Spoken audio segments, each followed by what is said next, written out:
And welcome back to this week's episode. And welcome back to this week's episode of What in the MacGuffin. And today we're going to be doing a segment called Battle of the Horror Movies. And they're not really horror movies, some per se, some would say. But the first movie is going to be Obsession. And the second one is going to be Over My Dead Body. And I know, let me change this. Let me mix the volume. I know that these movies are a little old and that they've come out a while ago.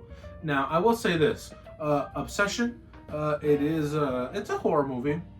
Now, here's what I would say. The director, the guy who came up with this whole thing, that guy is scarier than anything you'll ever see in the movie. That's just my opinion.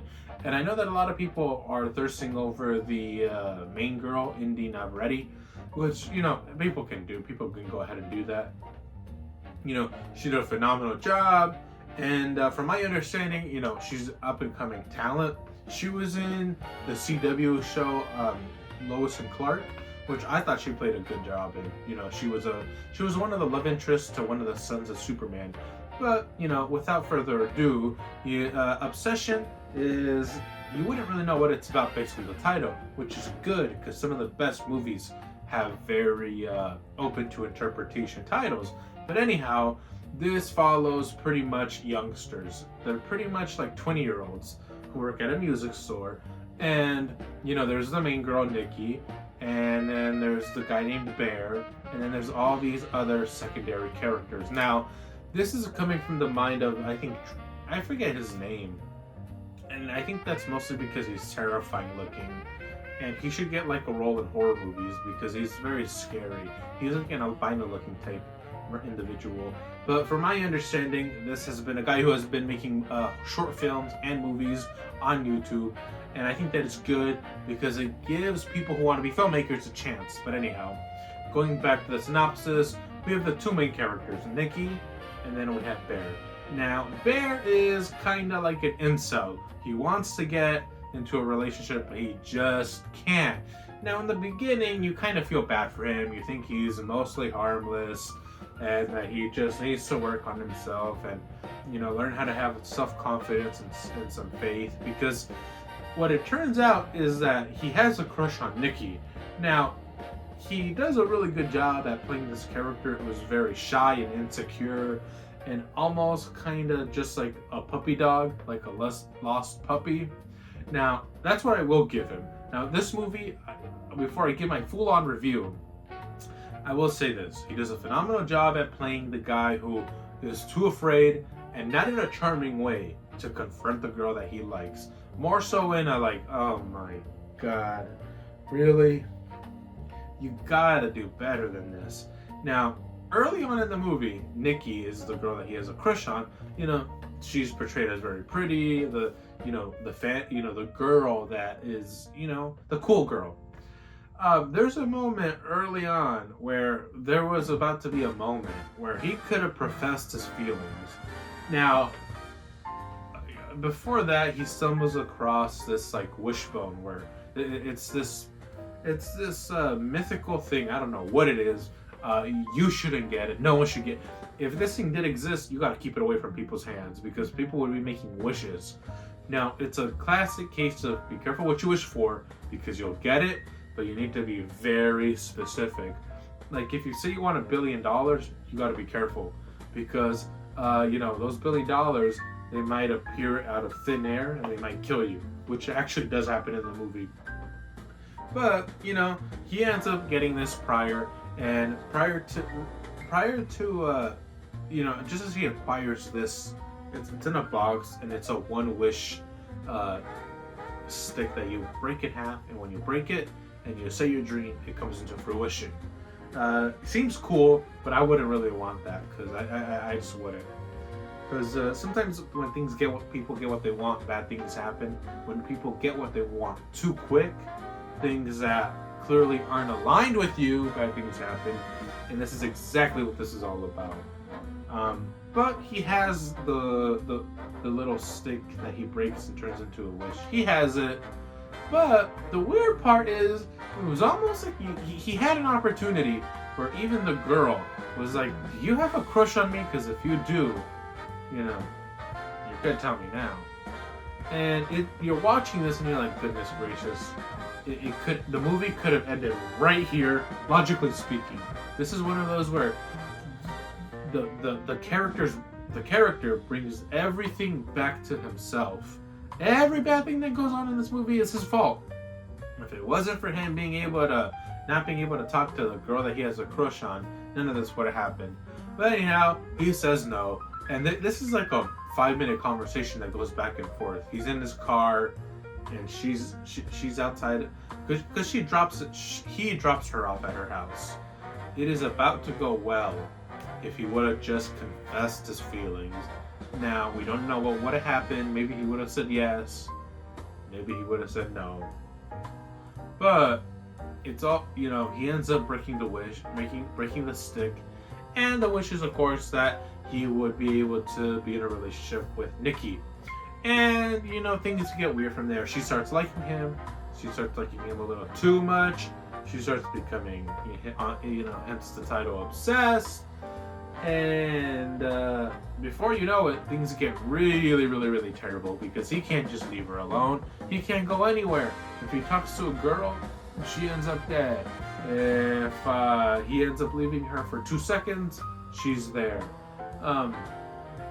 But watching this movie, I thought I liked it. I loved it. I thought it was good until everybody hopped on the movie and started singing its praises. Which, yes, it was good. It was bloody. It was gory. But there wasn't too much of it, which is what I thought was good. Now, what I don't like is how people were treating it almost as if the horror genre was something that is a new genre. Like, I understand movies have been made for this genre recently and for years. And maybe recently movies have been bad. But that's a lie, because we have movies like Terrifier. But then again, Terrifier isn't for everyone. But, to keep it short, yes, this movie, I like it. I thought it was good. It was funny. Now, we go into the second one, Over My Dead Body. Now, you might be wondering, well, what the heck is the correlation? This is about people who do not know how to communicate. The real horror isn't, aside from the real villain in the first movie that we spoke about being obsession, being Bear, the character, the real villain is lack of communication. You need, I don't know what it is. I don't know what people need to do, if they need to take a break, if they need to relax, if they need to go to therapy, if they need to, build up their self-esteem. But the real downfall of these relationships is that no one communicates. They might like each other, but no one communicates. And also, just because you have somewhat of an interest for someone doesn't mean that it's somebody you should date, which is something that was made clear in the first one. Because, spoiler, in the first movie, Obsession, there's a girl that actually has a crush on Bear and probably would have been more compatible, but she ends up taking her head to the steering wheel, and she ends up dying. If you watch the movie, you know what I'm talking about. But Over My Dead Body, it plays Samara Weaving and Steven Seagal, which, he looks very British in this movie. He looks like that one wrestler, Scott Regal or whatever. But anyhow, it's pretty. It's pretty much about a couple who's pretty much, they hate each other and they go on a vacation and they plan on killing each other because they want to get the insurance money. One of them is a big time director. That's Steven Seagal's character. Now, Samara Weaving's character, I forget what the hell she does. These characters, they act very cartoonish. I don't know if there's a single character in here that I like. Timothy Olyphant was in it, and I like him, but he plays a very exaggerated animated character, which actually I did like, because it's almost like he showed up and he decided, hey, I'm getting paid probably $2.5 million. I'm not in it that long. I'm only in it for 30 minutes of a scene on and off, of the whole movie on and off. But, they go to this retreat, and I think they own the house. And they own the house, they're there. But, prior to that, criminals break in. Timothy Olyphant, some old hag that he is screwing, and a knucklehead who's a rapist. and they escape from prison. But the thing is that the girl who is with them is actually a security guard. Like, she works at the prison, and she helped escape. She helped these two guys escape because she's like, you know how there's pussy whooped for men? She was dick whooped. She could not stop hooking up with Timothy Olyphant's character. You can tell Timothy Olyphant is obviously hooking up just for the sake of convenience. But anyhow, as they escape, they find this cabin. They go in there, and just as they're about to kind of get comfortable, Samara Weaving's character and Steven Seagal's character arrive. So what do? They go to the attic, and then things start to unfold. We start to get a sense that Samara Weaving and Steven Seagal hate each other. Steven Seagal, is that his name? I don't even know if that's his name. Steven Seagal, whatever the hell his name is. But he looks British in this movie. And they arrive and they start fighting and bickering. And again, another instance of people who hate each other. And these guys eventually end up these guys end up fighting each other, the couple. And to the point where one of them pulls out a shotgun, and as they're about to pull the shotgun, they shoot into the sky. Well, they shoot up into the roof, and of course they shoot into the attic, and the whole thing falls. So all three criminals now fall. The two escaped convicts and the security guard who helped them escape. Pretty crazy. If you think it doesn't get crazier, it gets even crazier because they hold them as hostage, of course. Why not? And they want money. And there's almost a near rape scene in this, where the main character gets raped by the rapist prisoner, which I didn't really think was necessary. It was a little dark and misplaced. But anyhow, somehow they end up getting out of this, and they end up fighting all three of them. But who comes to save him? His father. The guy who was about to get raped, his father comes and saves him. And they all end up taking him out one by one. And then essentially what happens is this boring couple ends up reconciling, and they end up loving each other once again. But because this guy's a failing director, he takes his inspiration for his real life movies, for his real life incident, and he turns it into a movie. And who better to, when something in real life happens, and you see the real people who the incident happened to, that the movie is based on, and you see the person who's playing them, and they look completely different. Well, the main character is played by Kumail Nanjiani, the guy who was a chubby and then he turned really fit. And it's almost a satire on marriage. It's making fun that sometimes people shouldn't be together, and all the bickering that goes on with it, and that if you're bickering this much, why are you together?